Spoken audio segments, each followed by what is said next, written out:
guys kay part kuan man ni siya sa una guys kanang sibugay ni siya dati.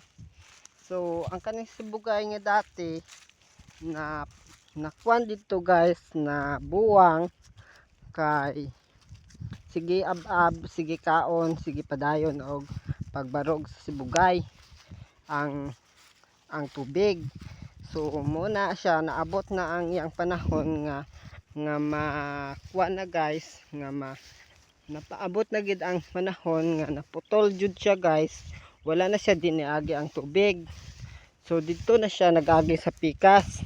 Ang kaning sibugay sa dati mo na ning sibugay dati on ulian og lupa kani pod ang sibugay pod nga dako man ni siya sa una dito man sa gikan right oh. So karon mo na ni nga bilin mo na ni gamay-gamay na lang ang alagyan ng tubig oh nahimo na kanal guys mo na siya hangak man kayo guys. So karon uli na ko guys. Thank you for watching. Bye.